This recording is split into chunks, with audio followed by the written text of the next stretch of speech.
Have you ever heard the story of Bloody Mary? Most people have. She's the ghost of a woman who died in a horrible car accident, or some despotic queen or killer or something like that. You could even summon her in a mirror, if you're so inclined. It probably happened the night of a sleepover. You and your friends would go into the bathroom with a flashlight, turn out the lights, spin around 3, 5, 13 times, say Bloody Mary some number of times. Then, expect her gory face to appear in the mirror. Afterwards, you'd expect her to come out and rip your face off. Or something. Or, more likely, nothing will happen at all. One of your nervous friends would scream that they saw something in the mirror, then everyone run out screaming after turning on the lights. However, there was another creature similar to Bloody Mary. The brave and foolish alike already know his name. Mr. Toothy. He doesn't look as surly as other ghosts. He always has a smile on his face, a wide, broad, gleaming smile. He's happy to pull you into the mirror with him, or to crawl out and follow you if you try to leave. He's colorful, zany, and has a special twinkle in his beady little eyes when he sees you. You probably won't be able to see him, though. Well, you can try to see him. Like with Bloody Mary, you have to go into your bathroom, but unlike with her, you have to do it alone. It has to be dark out. The middle of the night, in fact. Bring a little candle with you. Turn off the bathroom lights and close the door, and close any curtains or shades over the windows. It'll be just you, the candle, and the mirror. Get acquainted with the feelings of standing there in the flickering candlelight. Gaze into your reflection, your face faintly aglow. Calm yourself as best you can.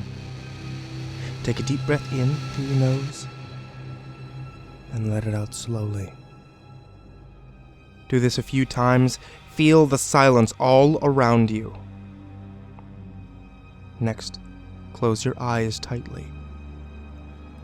You might think the mirror is reflecting you and only you, but anything could be in that mirror when you're not looking. A big smile glowing in the glow of your little flame. White gloved hands with fingers long as your arms, about to pull you in. You don't know what's there, but you came for Mr. Toothy. Anything could happen.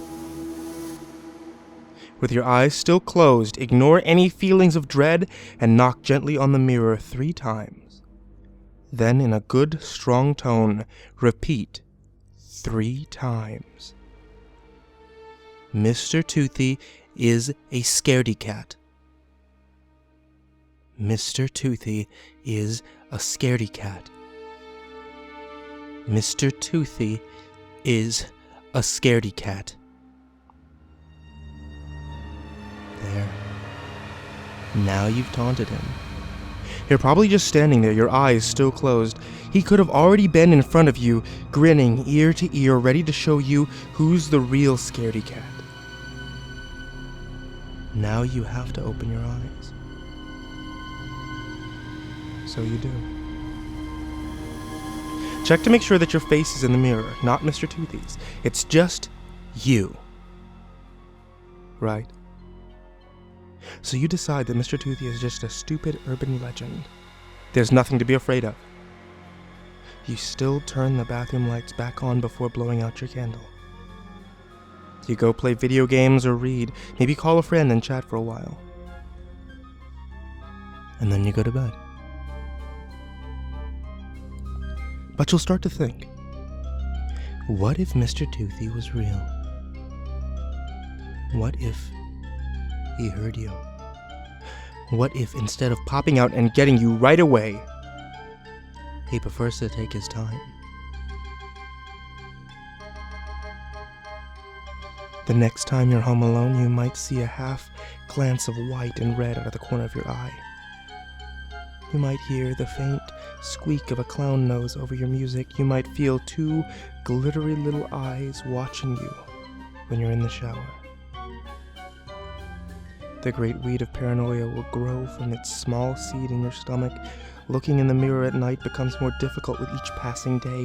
You hear footsteps knocking at the door, but see no one and nothing.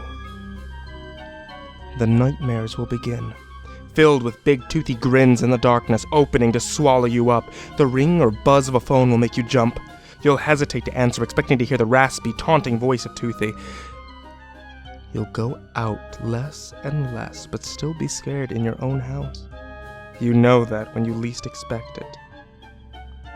Toothy will finally get you. The ridiculous sense of hopelessness will consume you until suddenly you realize just how funny it all is.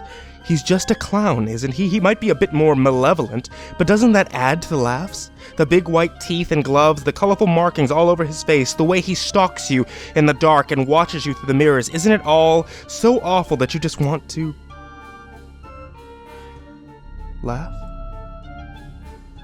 and smile? Don't forget to smile. Make yourself feel better. You'll want to laugh and laugh together, so you'll start welcoming the appearance of the clown. You might notice your teeth growing ever so brighter, ever so bigger, your face gaining a little more color, your fingers getting a teensy bit longer every day. What fun! Soon, you won't feel paranoid or dread. Your life will be full of whimsy and laughter. Laughter at the senselessness of it all, the utter and complete lack of point. But you don't need a point, do you? You know you're not a scaredy cat, and Mr. Toothy isn't a scaredy cat either. It's been a few days, perhaps a week, since you last saw your friends. Maybe you should pay them a surprise visit. Let them know you're all better. But before you go, you should head into the bathroom and freshen up. You've been nervous about mirrors since that night with that silly game. Look once, then look again. A happy and colorful clown grins back at you. Now, won't your friends be delighted to see you in their own mirrors?